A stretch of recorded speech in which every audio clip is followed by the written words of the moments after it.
The Bentley's tires hissed against wet asphalt, cutting through Manhattan like a blade through silk. Callan Royce didn't look up from his phone. Market alerts scrolled past green numbers, upward arrows, another quarter where his logistics empire had crushed projections. Outside the tinted windows, the city blurred into streaks of yellow cabs and neon signs, but inside, the leather seats smelled like money and silence. Ilara sat beside him, one leg crossed over the other, scrolling through charity gala invitations on her tablet. Her diamond bracelet caught the passing streetlights, throwing fractured rainbows across the interior. She laughed softly at something, probably another celebrity trying to get them to sponsor a vanity project. "They want us to fund a documentary about sustainable kale farming," she said, not looking up. Callan grunted. "Tell them we'll consider it if they promise never to mention kale again." The driver slowed near a crosswalk on the Lower East Side. Traffic bunched up ahead, construction, probably, or another food truck blocking the intersection. Callan finally glanced up from his phone, annoyed at the delay. Then his entire world stopped.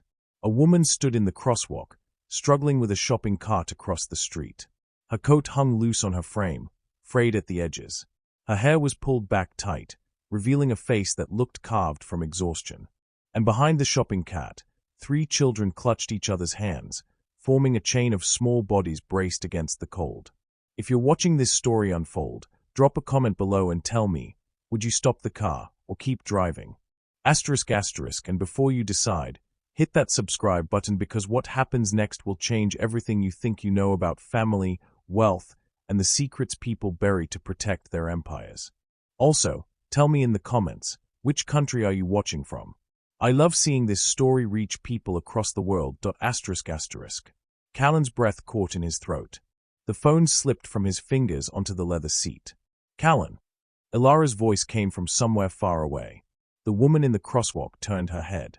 Just slightly. Just enough. Neria. His ex-wife. The one who vanished 6 years ago without explanation. Without goodbye. Without a single word about why she left or where she went or whether she ever thought about him in the years after. But it wasn't just Neria standing there. It was the children. 3 of them. Small. Maybe 6 years old. Identical heights, identical thick coats that looked 2 sizes too big, identical expressions of wary alertness that children shouldn't have to wear. And identical eyes. His eyes. The same deep brown with flecks of amber that stared back at him from the mirror every morning. The same shape. The same way they narrowed when processing something unexpected. Horns blared behind the Bentley. The driver glanced in the rearview mirror, uncertain whether to move or wait. Callan couldn't breathe. Couldn't think. Couldn't process the mathematical impossibility of what he was seeing. Ilara followed his gaze. Her tablet lowered slowly. "Callan, who is that?" But he didn't answer. Couldn't answer. Because the smallest child, a little girl in a green jacket, was coughing. Hard. The kind of cough that rattled in the chest and refused to stop. Neria bent down, rubbing the girl's back, whispering something Callan couldn't hear through the glass. Time fractured. The city noise faded. All that existed was the crosswalk, the woman, and 3 children who looked like they'd stepped out of a life he never knew existed. Then one of the children looked directly at the Bentley. Directly at the already wind-down tinted window. Directly at Callan. And the boy's face didn't show curiosity. It showed recognition. The Bentley sat frozen in the intersection. Behind them, a taxi driver leaned on his horn, the sound sharp and angry. A delivery truck swerved around them, the driver shouting something lost in the city noise. Callan's hand moved to the door handle before his brain caught up. "What are you doing?" Ilara's voice cut through the fog. He didn't answer. The door swung open. Cold November air rushed in, carrying the smell of street vendors and exhaust fumes.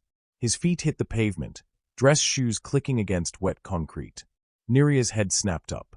For a split second, her face showed something raw, panic, maybe, or fear. Then it hardened into something controlled. Something that looked like armor. "You're blocking traffic," she said. Her voice sounded different. Flatter. Like someone who'd learned to keep everything locked down. Callan took 2 steps forward. Then stopped. The children had moved closer to Neria, forming a protective cluster around her legs. The boy who'd recognized him stood at the front, his small jaw set in a way that looked absurdly familiar. "How old are they?" The question came out hoarse. Neria's eyes flicked to the Bentley.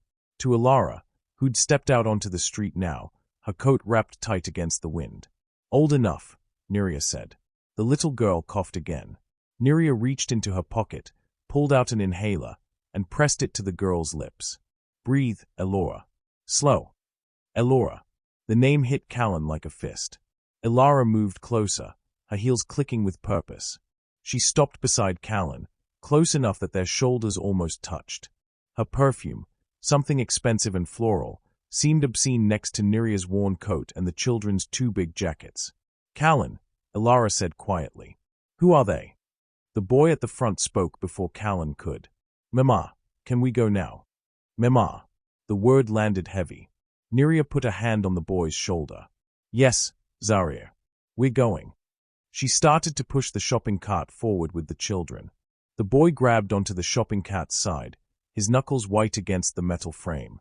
Wait, Callan said. The word came out sharper than he intended.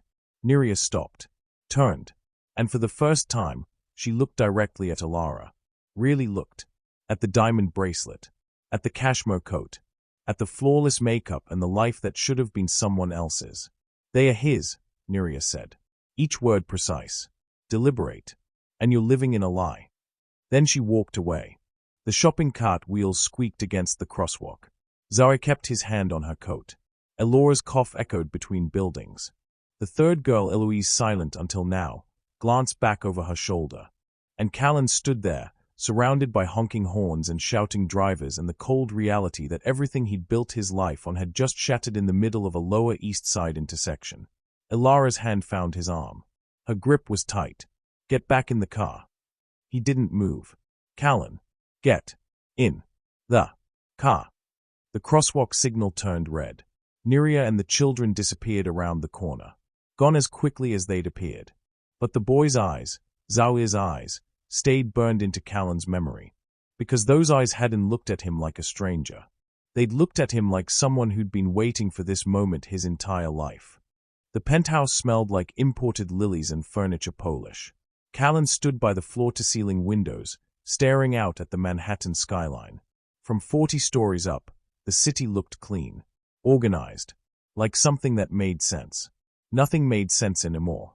Elara had gone straight to the bedroom without speaking.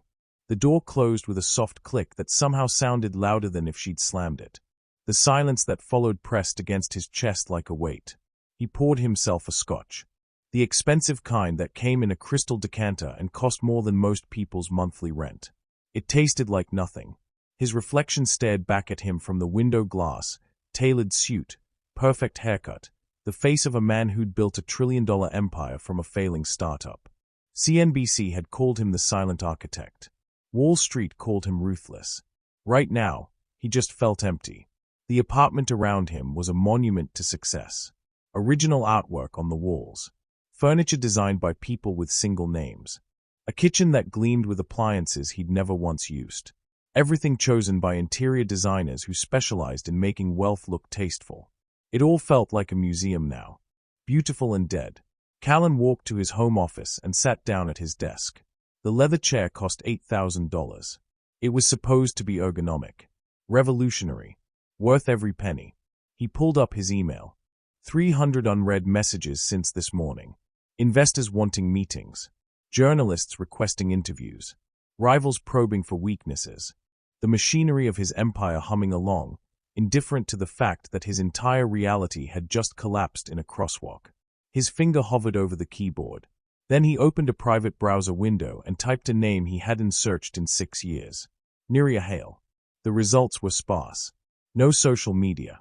No professional profiles. Nothing recent at all.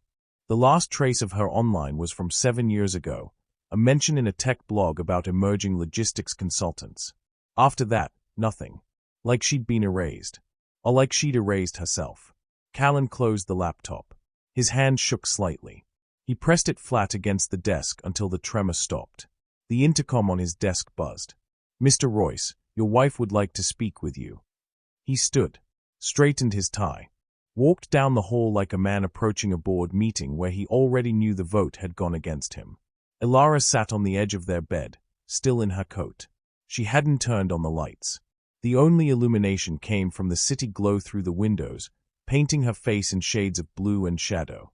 "How long have you known?" she asked. "I didn't." "Don't lie to me, Callan. Not tonight." He sat down in the chair across from her.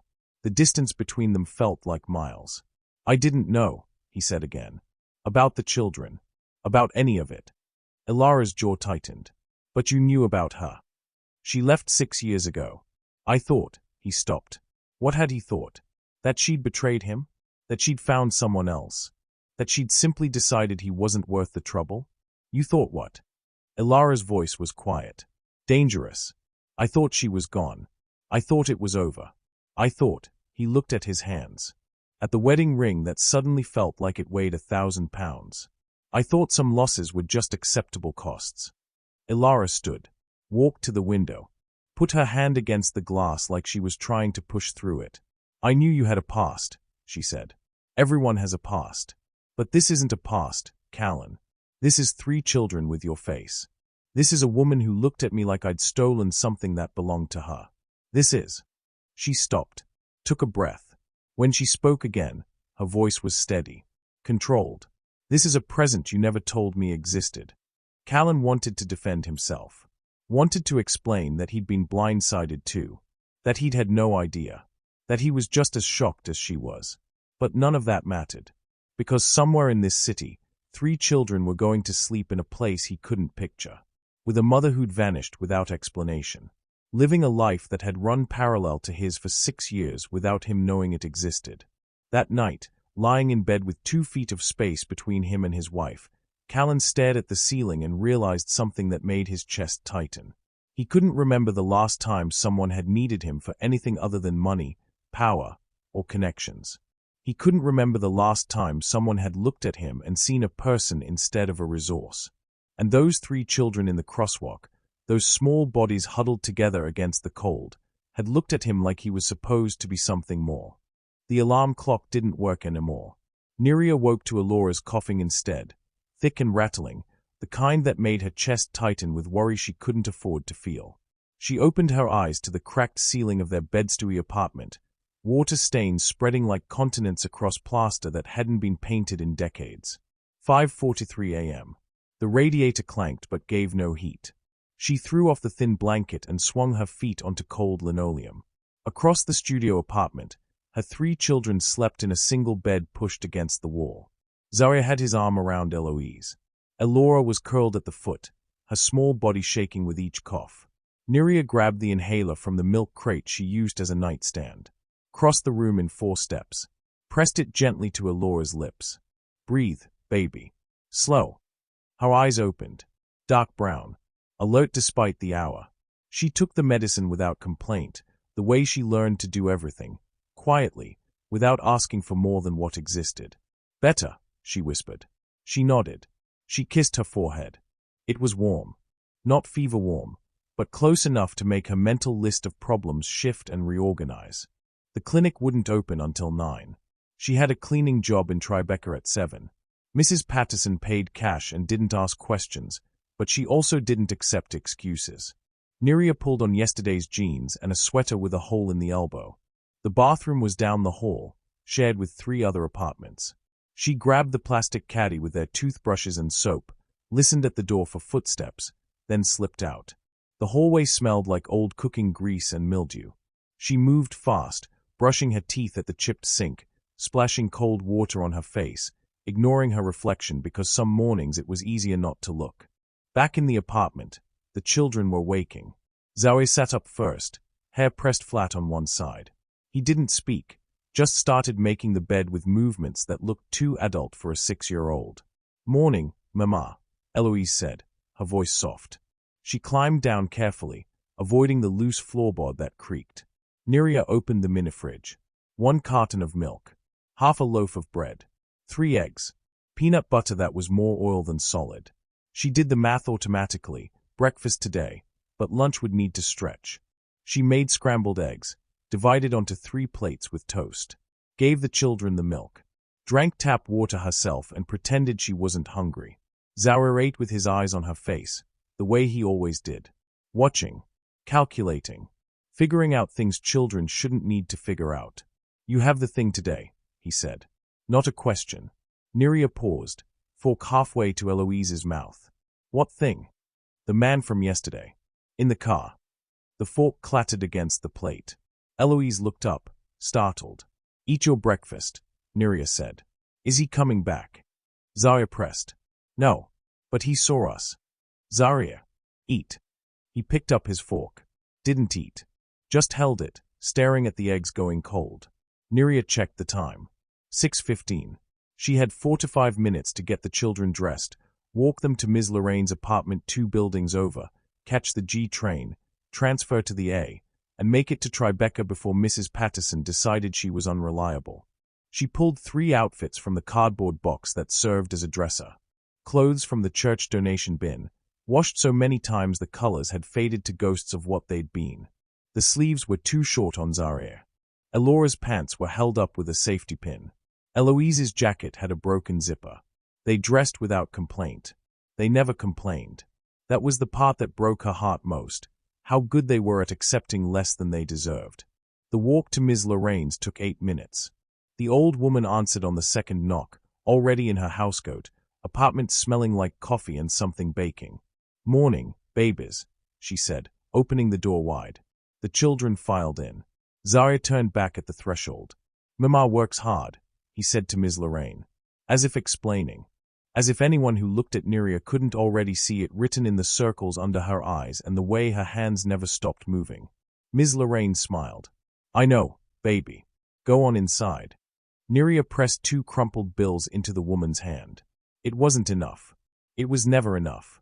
But Ms. Lorraine took it without comment, the way she always did. They'll be fine, the old woman said. You go on. The subway platform was crowded with people who didn't make eye contact. Neria stood near the yellow line, counting stops in her head, going over the mental list of what needed cleaning at Mrs. Patterson's place. Kitchen first. Bathrooms. Vacuum the living room. Don't touch the office. Don't ask questions. Don't be memorable. Her phone buzzed. A number she didn't recognize. She stared at it until the train came. Didn't answer. Let it go to voicemail. On the train, pressed between a man reading a newspaper and a woman with headphones, Neria closed her eyes and did what she'd been doing for 6 years, counted her blessings like they were currency she couldn't afford to lose. 3 healthy children. A roof. Work. Medicaid. WIC benefits that kept them fed. Ms. Lorraine's kindness. The radiator that sometimes worked. The fact that nobody had found them yet. The fact that yesterday's encounter was random. Accidental. Nothing that would happen again if she was careful. Her phone buzzed again. Same number. This time she answered. Silence on the other end. Then breathing. Then a voice she hadn't heard in 6 years. Neria. She stood up so fast the woman next to her jumped. Pushed toward the doors even though her stop was 4 stations away. Don't call me, she said into the phone. We need to talk. No. About the children. There is no about the children. There's nothing. Leave us alone. The train slowed. Neria squeezed through the doors the second they opened, climbed the stairs 2 at a time, emerged onto a street she didn't recognize in a neighborhood that wasn't hers. How did you get this number? She demanded. A pause. Then, I have resources. Of course he did. Resources. Money. Power. All the things that made people like him believe they could reach into other people's lives and rearrange them. Use those resources to forget you saw us, she said. I can't do that. You can. You're just choosing not to.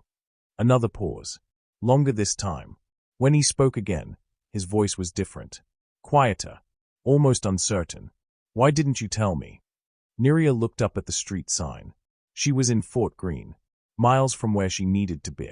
Mrs. Patterson would fire her. She couldn't afford to be fired. Because telling you would have destroyed you, she said. And I couldn't let them destroy you. Who's them? But she'd already hung up.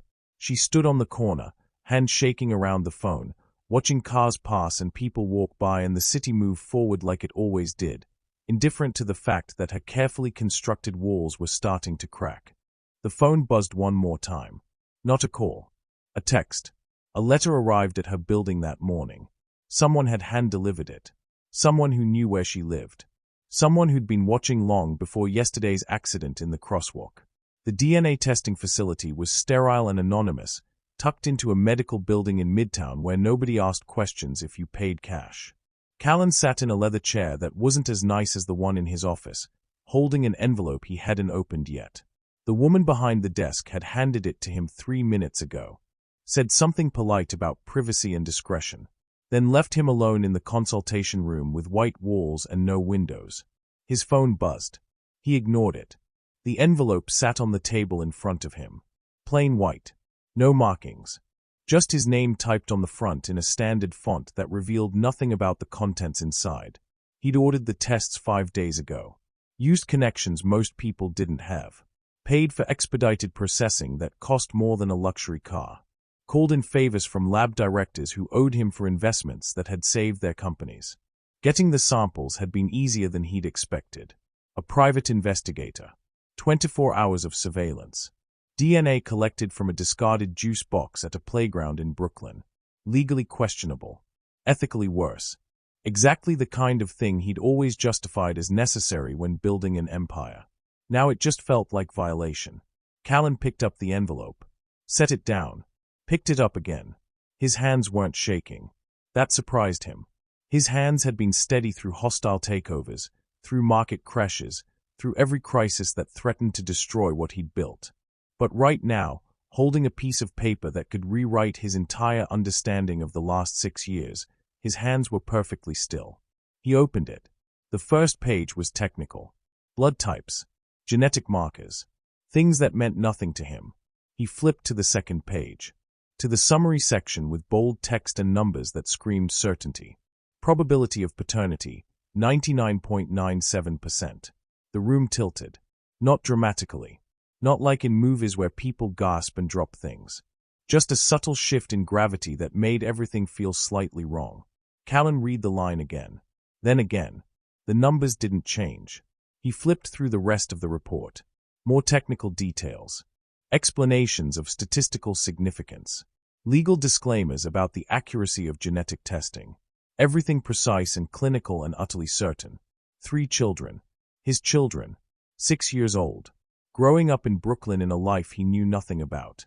His phone buzzed again. This time he looked. A message from his attorney. Background check on Niria Hale complete. Calling in 5 minutes. Callan stood. Walked to the window. The consultation room overlooked a parking garage. Nothing scenic. Nothing inspiring.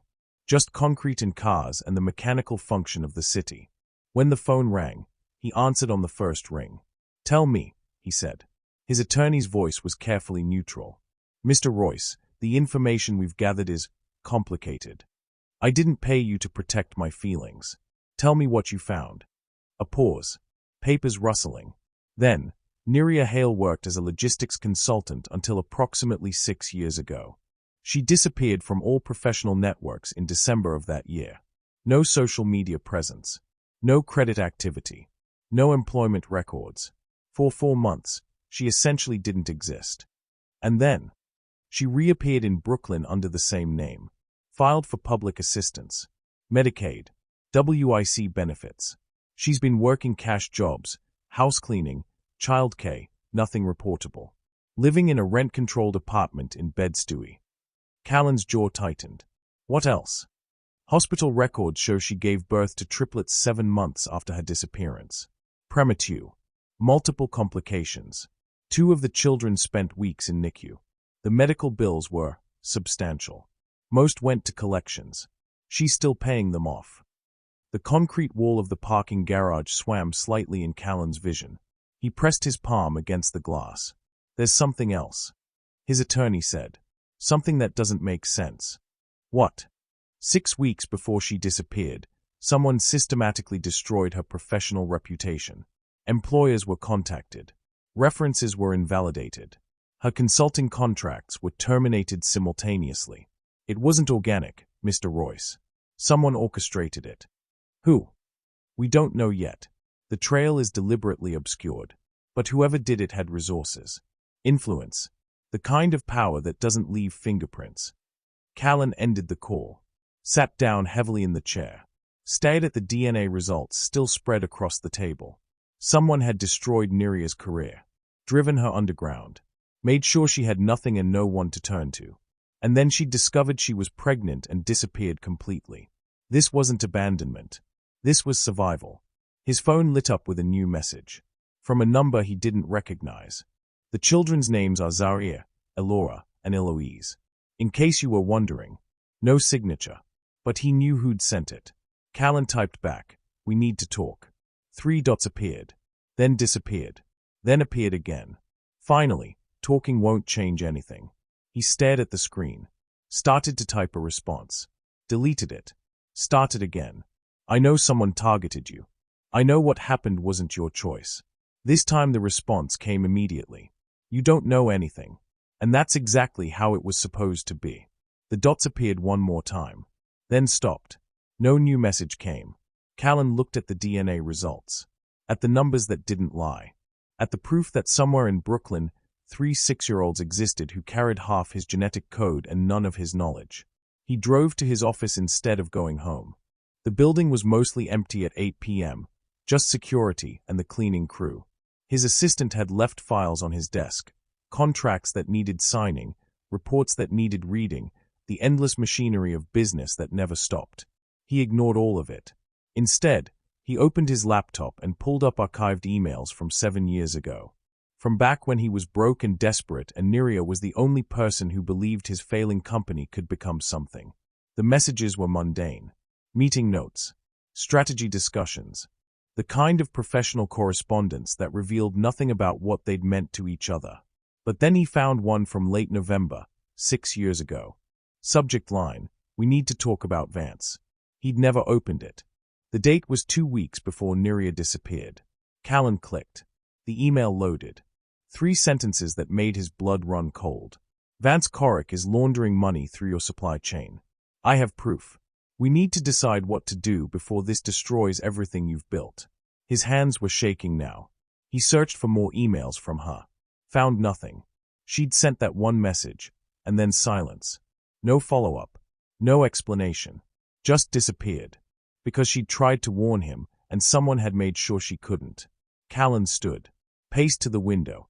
His office overlooked the Hudson, 40 stories of glass and steel separating him from the city below. Vance Corrick, the venture capitalist who'd saved his company when every other investor had walked away. The man who'd made him rich. Who'd introduced him to the right people, opened the right doors, turned a logistics startup into an empire. The man who was, apparently, using that empire to commit crimes. And who'd erased the one person who discovered it. Callan pulled up Vance's contact. His thumb hovered over the call button. Then his phone rang. Unknown number. He answered without thinking. "Mr. Royce." The voice was smooth. Familiar. "Working late, I see." Callan's entire body went rigid. "How did you know you're in your office? Please. We've been business partners for 6 years. I make it my business to know where my investments are." Vance Corrick, calling him. Right now. As if he'd known exactly what Callan was thinking. "What do you want?" Callan's voice came out flat. "I want to make sure we understand each other. You've been asking questions, making inquiries, digging into things that are better left buried. I don't know what you're talking about." A soft laugh. "Yes, you do. The woman, the children, the unfortunate coincidence in the crosswalk last week. You've been very busy, Callan. Very thorough."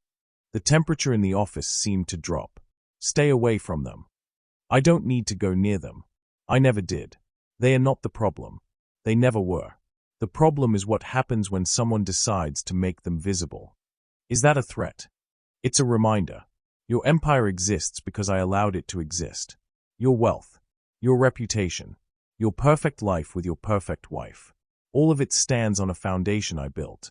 And foundations can crack so easily when people start asking the wrong questions." Callan's grip tightened on the phone. "What did you do to her?" "I protected you. 6 years ago, she discovered something that would have sent you to prison, would have destroyed everything. So I handled it. Quietly. Efficiently. The way I handle all problems that threaten my investments. You destroyed her career. Her life. You made sure she had nothing. I made sure you had everything. You're welcome, by the way. Most people would express gratitude. For what? For forcing her to raise my children in poverty while I had no idea they existed. Another laugh, colder this time. You still don't understand. Those children exist because I allowed them to exist. She could have made different choices. Could have exposed what she knew. Could have dragged you down with me. Instead, she disappeared. Which means she cared more about protecting you than herself. Rather touching, actually. Callan's vision blurred red. If you go near them. I won't. As long as you remember what's at stake. Your children are safe. Your ex-wife is safe. You can even play the noble father if you want, set up a trust fund, pay for their education.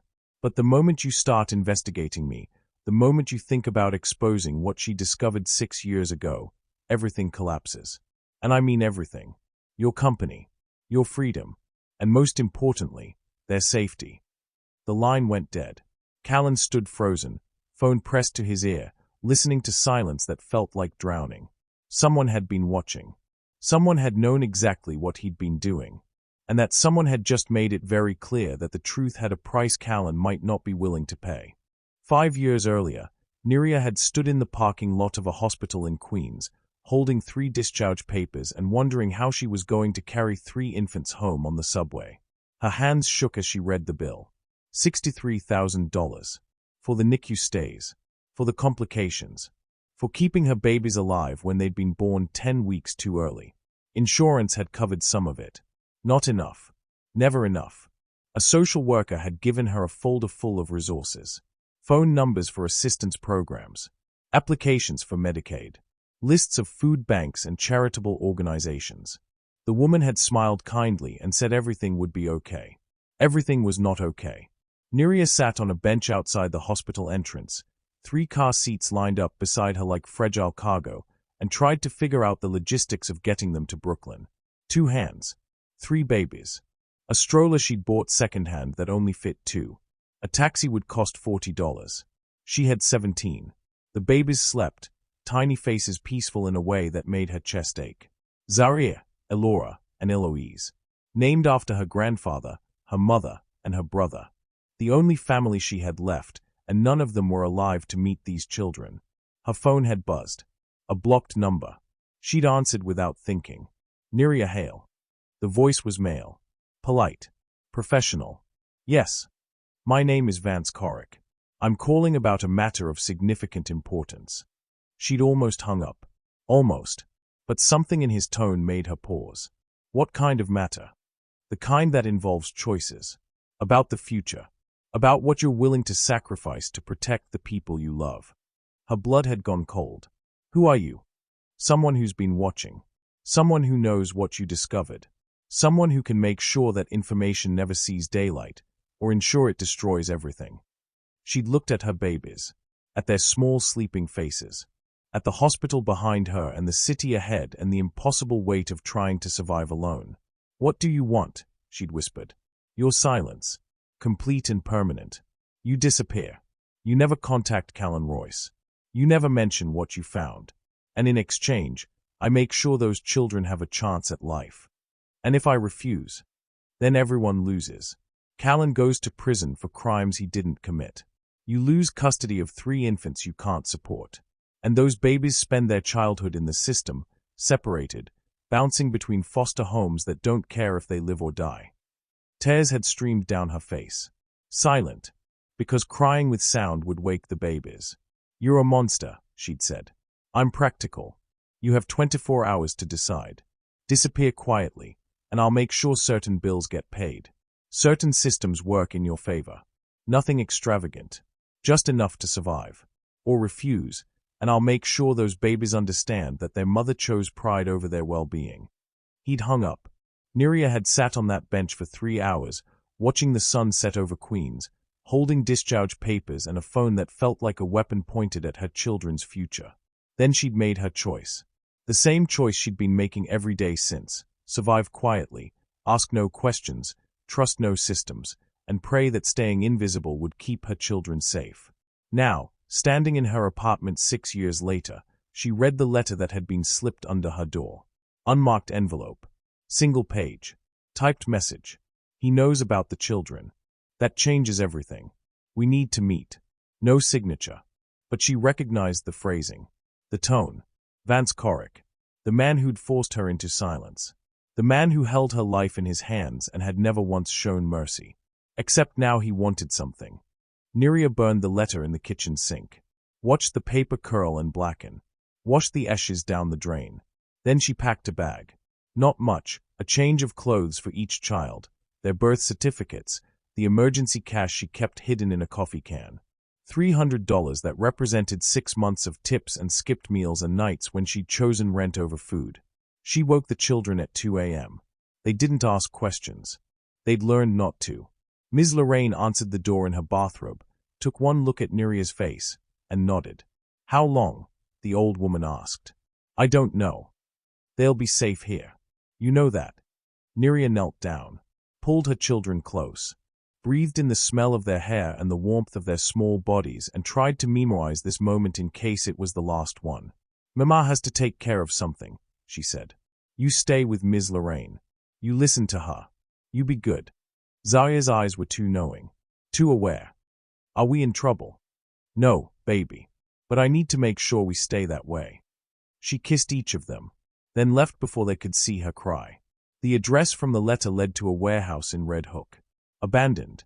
The kind of place people went when they wanted conversations that left no witnesses. Neria walked in anyway. Because running had never worked. Because silence had never protected anyone. Because 6 years of fear had taught her that sometimes the only choice left was to face the thing that terrified you most. Vance Corrick stood in the center of the empty space, hands in the pockets of an expensive coat, looking like a man who'd never doubted his own power. "You came," he said. "Good. That shows wisdom. What do you want?" Neria's voice echoed in the empty building. "To warn you, Callan knows about the money laundering. He's investigating. And when he exposes me, federal prosecutors will come for everyone involved, including you. I didn't do anything. You knew about it. That makes you an accessory, or a witness. Either way, your children end up in the system while you sit in interrogation rooms explaining why you never reported a crime." Neria's hands clenched into fists. "You can't." "I can. I will. Unless you help me convince Callan to stop looking, to accept his newfound fatherhood and leave the past buried." "And if I refuse?" Vance smiled. Cold. Predatory. The smile of someone who'd never met a problem money couldn't solve. "Then I make sure those children understand exactly what kind of woman their mother really is. The kind who traded their father's freedom for her own comfort. The kind who let him rot in ignorance for 6 years while she played the martyr." He pulled out a folder, dropped it on the floor between them. "Those are copies. Emails. Financial records. Your signature on documents you never saw but that I can make look very real. Enough to destroy what little credibility you have. Enough to make sure no court ever grants you custody." Neria stared at the folder. At 6 years of survival reduced to weaponized fiction. "Why are you doing this?" she whispered. "Because I built an empire. And I won't let anyone dismantle it. Not Callan. Not you. Not 3 children who represent a liability I should have dealt with years ago." The threat hung in the air. Clear. Final. The kind of threat that left no room for negotiation. Neria picked up the folder. Opened it. Read enough to understand that Vance Corrick had been preparing for this moment since the day he first destroyed her. And realized that protecting her children might require becoming the one thing she'd never thought she'd have to be. The person who betrayed the only man who'd ever loved her. Neria sat across from Callan in a coffee shop in Brooklyn that smelled like burnt espresso and wet cardboard. The place was half empty, fluorescent lights buzzing overhead, vinyl booths patched with duct tape. Nothing like the world he lived in. Everything like the world she couldn't escape. He'd texted her an address. She'd come. Against every instinct. Against every rule she'd made for survival. Now they sat in silence, a chipped table between them, neither one touching the coffee going cold in paper cups. "Say what you came to say," Neria finally said. Callan's jaw worked. He looked like he hadn't slept in days. Good. She hadn't slept properly in 6 years. "I know about Vance," he said. "I know what he did to you. What he threatened. Why you disappeared. Congratulations. You hired good investigators. I want to help." She laughed. The sound came out harsh. Broken. "Help. You want to help now. 6 years too late with 3 children who don't know your name. That's not fair. Fair. Her voice rose. The barista looked over. Neria lowered her volume but not her intensity. Faye would have been you noticing when I disappeared.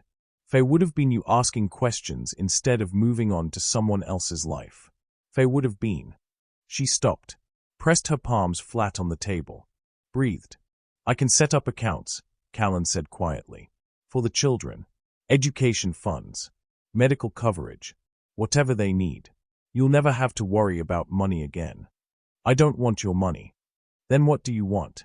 I want you to leave us alone. I want you to go back to your penthouse and your wife and your empire and forget we exist. I can't do that. You did it for 6 years. The words landed like bullets. Callan flinched. Actually flinched. I didn't know, he said. And whose fault is that? Mine. Because I didn't interrupt your rise to tell you that your business partner was a criminal. That warning you would have destroyed everything you worked for. That choosing between your future and my children's survival wasn't actually a choice at all. A couple in the corner booth glanced over. Neria lowered her voice again. You built your empire on dirty money, she said. Vance used your company to launder funds through shell suppliers. I found the paper trail. I tried to warn you, and he made sure I couldn't. Callan's face had gone pale. The email. The one from 6 years ago. I never opened it. I know. Because 2 days after I sent it, my career was gone. Every reference, every contact, every door closed in my face. Then I found out I was pregnant. 3 babies. No job. No insurance. No way to support them without help I couldn't ask for. Why didn't you? Because he told me what would happen if I did. Neria's hands shook. She pulled them into her lap. He said you'd go to prison for crimes you didn't commit. He said I'd lose custody. He said my babies would end up in foster care, separated, forgotten. He said the only way to protect them was to disappear. Callan's eyes were wet. She'd never seen him cry. Not once in all the years she'd known him. So I did, she continued. I disappeared. I raised them alone. I worked jobs that paid cash. I lived small. I stayed invisible. And I told myself it was worth it because at least they were safe. At least you were safe. At least something good came from all of it. Neria. Don't. She stood up. Don't apologize. Don't offer me money. Don't try to fix this with resources and connections and whatever else billionaires use to make problems disappear. This isn't a problem you can buy your way out of. Then what is it? She looked at him. Really looked. At the man she'd loved when he had nothing. At the stranger he'd become with everything. It's a lesson, she said. About what ambition costs. About who pays the price. About the difference between success and survival. She picked up her bag. Started to leave. They ask about you, Callan said. His voice cracked. Don't they? The children. They see other kids with fathers and they ask why they don't have one. Neria stopped. Didn't turn around. Zawir does, she said quietly. He's the oldest by 3 minutes. He notices everything. He asked me last year why we live the way we do. Why other kids have things we don't. Why their daddies come to school events and theirs doesn't. What did you tell him? I told him his father was a good man who didn't know he existed. I told him that sometimes grown-ups make mistakes and children pay for them. I told him that love isn't always enough to keep people together. She finally turned, looked at Callan one more time. And I told him that someday, when he's old enough to understand, I'll explain why I chose his safety over the truth. Why I let him grow up thinking he wasn't wanted instead of letting him grow up knowing he wasn't safe. Are they safe now? Callan asked. Really? Neria's stomach dropped. Because that was the question she'd been avoiding. The one that kept her awake at night. The one that had brought her to this coffee shop despite every instinct screaming at her to run. No, she whispered. Not anymore. Because you know about them now. And that means Vance knows you know. And men like him don't leave loose ends. Then let me protect them. Let me. You can't protect them with money, Callan. You can't protect them with lawyers or security or any of the things rich people use to feel safe. Because the threat isn't physical. It's legal. It's systems. It's the fact that if Vance wants to destroy us, all he has to do is tell the truth about what I knew and when I knew it. All he has to do is make me look complicit. And then my children lose their mother anyway. Callan stood, took a step toward her, stopped when he saw her body tense. "I'm not going to let that happen," he said. "You can't stop it. Watch me." And for the first time since she'd walked into that coffee shop, Nerea saw something in his eyes that looked like the man she used to know. The one who'd worked 80-hour weeks on a dream no one else believed in. The one who'd refused to quit even when quitting made sense. The one who'd loved her before ambition taught him not to. But that man had been buried under 6 years of success. And resurrection required sacrifice. The question was whether Callan was willing to pay it. The boardroom on the 42nd floor overlooked the Hudson. Floor-to-ceiling windows. A table that could seat 20. Art on the walls that cost more than most people's houses. Vance Corrick sat at the head of the table, perfectly at ease, like a king surveying his kingdom. Callan stood by the window, hands in his pockets, watching boats move slowly across the water far below. "Beautiful view," Vance said. "I remember when we first signed the lease on this building. You were terrified we couldn't afford it. I told you to think bigger. And look what thinking bigger got you." "It got me complicit in money laundering," Callan said without turning around. A soft laugh. "Such an ugly phrase. I prefer financial restructuring. Call it whatever you want. It's still illegal. Only if someone proves it. And proving it requires evidence. Evidence that was safely buried 6 years ago thanks to my intervention." Callan turned. Looked at the man who'd saved his company. Who'd made him rich. Who'd destroyed the woman he loved to protect secrets he'd never known existed. "You could have told me," Callan said. "About the laundering. About the shell companies. About the risk. I would have walked away." "Exactly. You would have walked away. And your company would have collapsed. And all that potential, all that ambition, would have amounted to nothing. I saved you from yourself, Callan. From your inconvenient conscience. By ruining an innocent woman's life. By ensuring you had a future." Nerea Hale made her choice. She could have exposed everything. Instead, she chose to protect you. Rather noble, actually. Shame about the children, though. Growing up in poverty when their father is worth billions. Life's full of ironies. Callan's hands clenched. "Stay away from them. I don't need to go near them. They are irrelevant. What's relevant is whether you're going to be smart or sentimental." "Meaning?"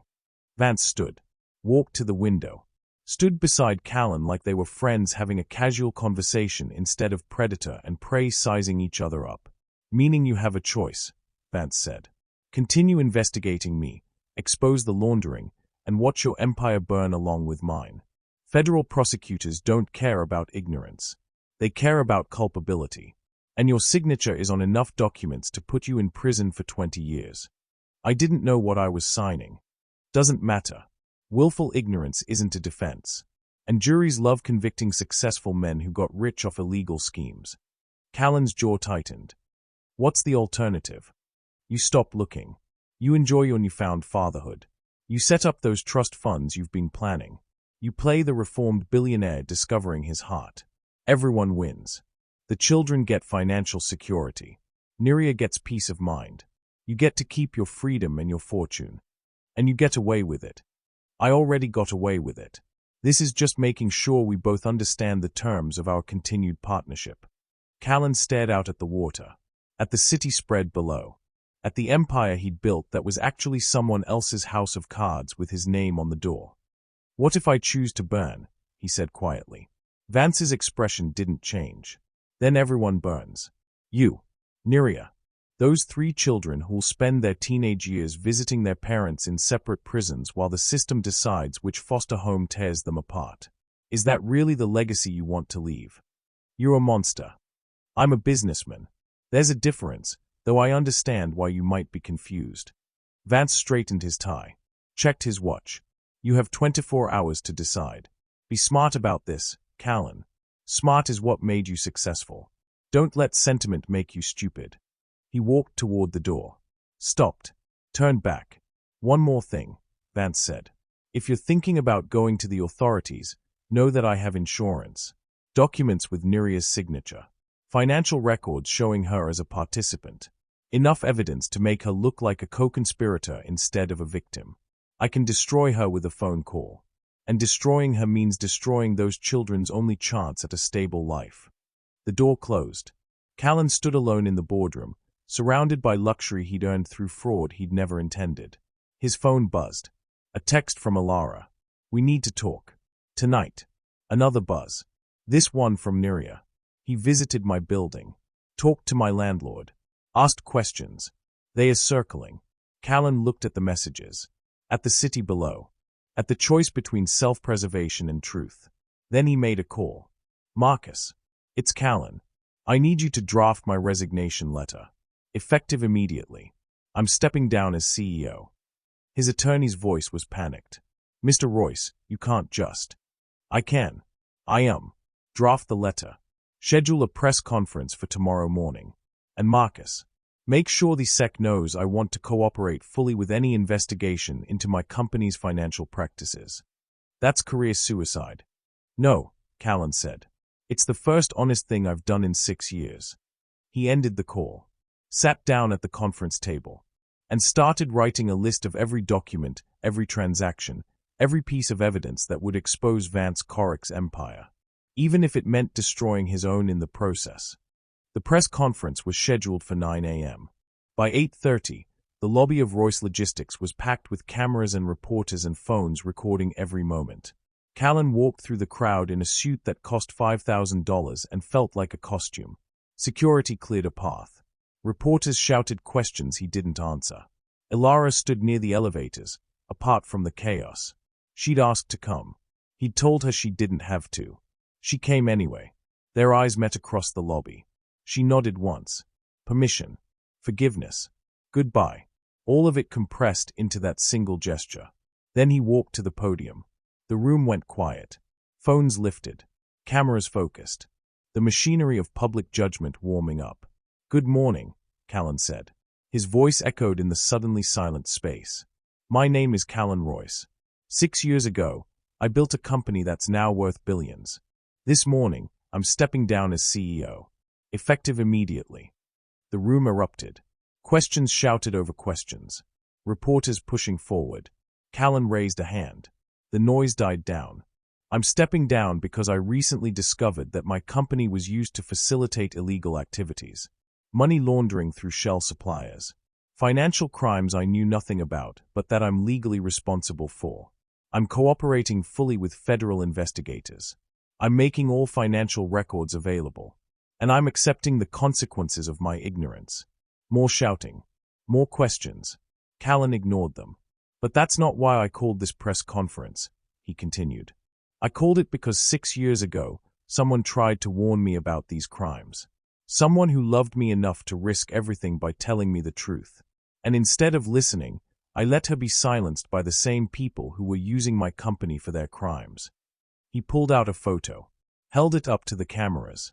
3 children on a playground, smiling, unaware that their faces were about to be broadcast across every news channel in the country. "These are my children," Callan said. "Zaria, Elora, and Eloise. I met them for the first time 2 weeks ago. I didn't know they existed because their mother disappeared 6 years ago after trying to protect me from the truth about my business partner." The room had gone completely silent now. Every phone recording. Every reporter leaning forward. Her name is Niria Hale. She was systematically destroyed by people who wanted to keep her quiet. Her career was ruined. Her reputation was trashed. She was forced to raise 3 children alone while the father of those children became a billionaire off the same crimes she tried to expose. Callan's voice cracked.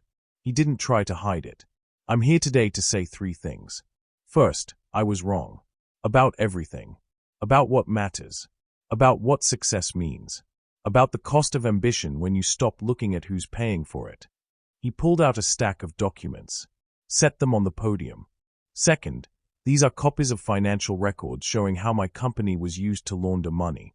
I'm releasing them to federal prosecutors, to the press, to anyone who wants to investigate, because the truth matters more than my reputation."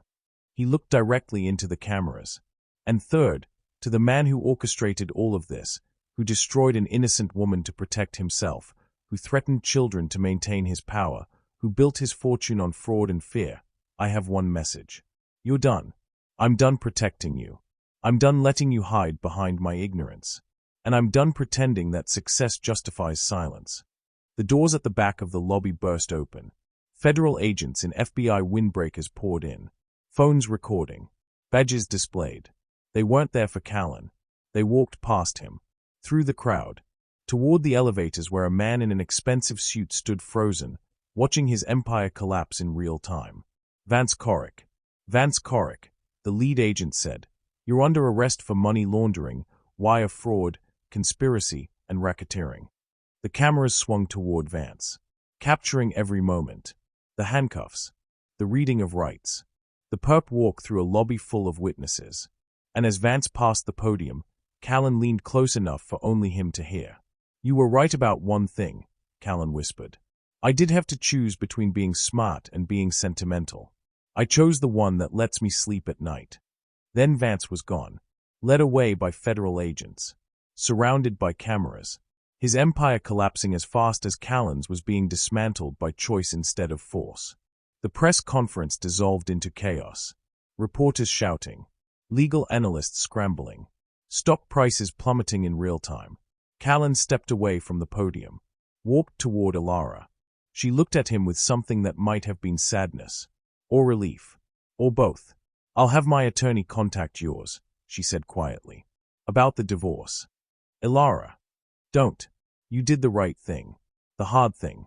But that doesn't change the fact that I can't be married to someone who's been lying by omission for our entire relationship. Even if you didn't know you were lying. She touched his arm once. Briefly. For what it's worth, she said. I hope you find what you're looking for. I hope those children forgive you. I hope that woman forgives you. I hope this destroys you just enough to rebuild into something real. Then she walked away, heels clicking across marble, disappearing into the crowd. Callan stood alone in the lobby of a building he no longer controlled, watching his carefully constructed life dismantle itself piece by piece. His phone buzzed. A text from an unknown number. They are watching the news. Zare wants to know if you're coming to explain it yourself or if you're going to let strangers tell them who their father is. No signature. But he knew. Callan looked at the text. At the chaos around him. At the choice between the wreckage of his empire and the possibility of something he'd lost 6 years ago without knowing it existed. Then he walked out of the building into morning sunlight that felt like being born again. The apartment in Bed-Stuy looked different in daylight. Smaller, more worn, but also more real than anything in Callan's penthouse had ever been. He stood outside the door, hand raised to knock, terrified in a way that hostile takeovers and market crashes had never made him feel. The door opened before he could knock. Nerea stood there, backlit by weak sunlight through thin curtains. They saw the news, she said. No greeting. No preamble. I know. That's why I'm here. She didn't move. Didn't invite him in. Just studied his face like she was trying to find something she'd lost a long time ago. You destroyed everything, she said finally. I know. Your company. Your reputation. Your marriage. All of it gone. I know. For what? Justice. Redemption. A clear conscience. Callan looked past her into the apartment. At 3 small faces watching from behind their mother's legs. Zara in front. Eloise holding his hand. Elora clutching a stuffed animal that had seen better days. For them, Callan said. And for you. And for the man I used to be before I forgot that some things matter more than winning. Nerea's eyes were wet. She blinked hard. Didn't let the tears fall. You can't just show up and expect. I don't expect anything. I just want a chance. To know them. To help. To be whatever they need me to be, even if that's nothing. Zaya stepped forward. Moved past Nerea. Stood in front of Callan with his jaw set in that absurdly familiar way. Are you really our dad? He asked. Callan knelt down. Met the boy's eyes at his level. Yes, he said. I am. And I'm sorry I wasn't here before. I'm sorry you had to grow up without me. I'm sorry your mom had to do everything alone. I can't fix the past. But I can try to do better going forward. If you'll let me. Zara studied him. Silent. Serious. Processing things 6-year-olds shouldn't have to process. Will you leave again? The boy asked. No. Promise. I promise. Do you know how to fix broken things? The question caught Callan off guard. What kind of broken things? Zada pointed at the radiator in the corner. That. It doesn't work.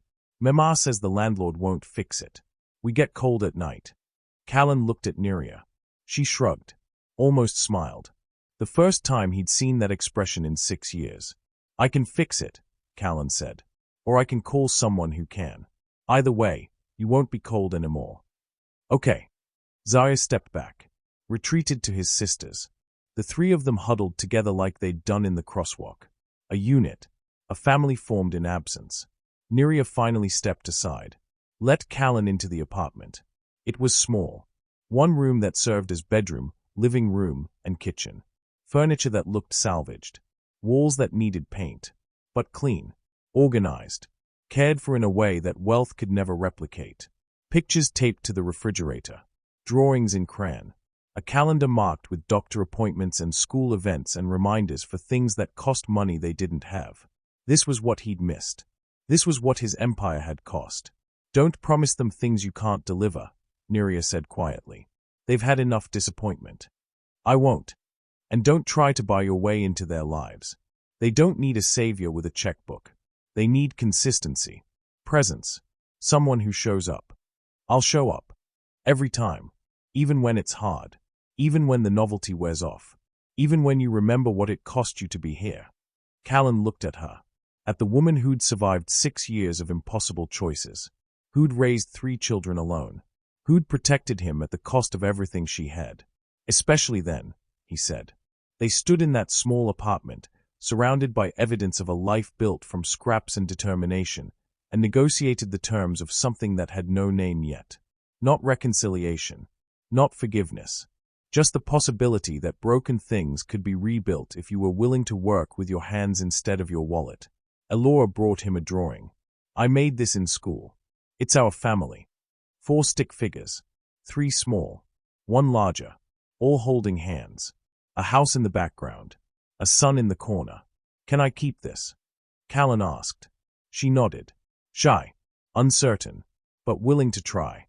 Months later, Callan walked his children to school through Brooklyn streets that smelled like coffee and morning traffic. No Bentley. No security. Just a man and 3 kids navigating crosswalks and sidewalks like regular people did. His empire had survived, smaller but cleaner. Vance was in prison. Federal investigations had cleared Callan of intentional wrongdoing, though the stain on his reputation would never fully wash away. He lived in a brownstone now. Decent neighborhood. Nothing extravagant. Close enough to Neria's apartment that the children could walk between homes. Joint custody. Careful negotiations.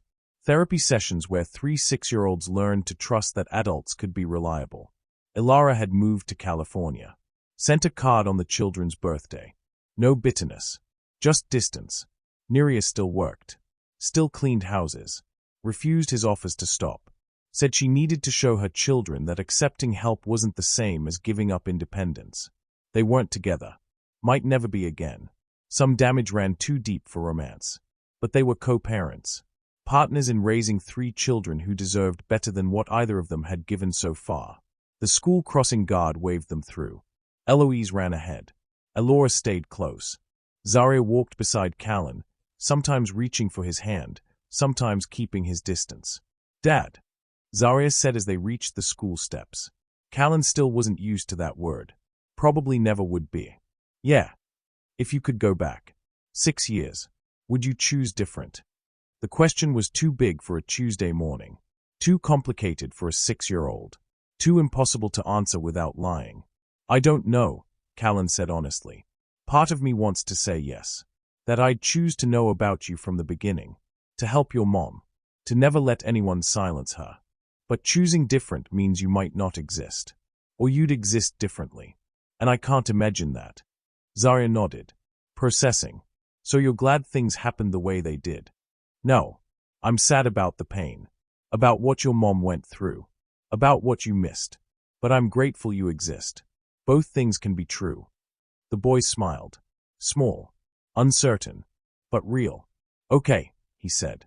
Then ran to catch up with his sisters. Callan watched them disappear into the school. 3 small bodies carrying futures he couldn't control. Couldn't buy. Couldn't protect from every harm. All he could do was show up. Be present. Choose truth over comfort. Choose people over power. Choose the messy reality of connection over the clean efficiency of wealth.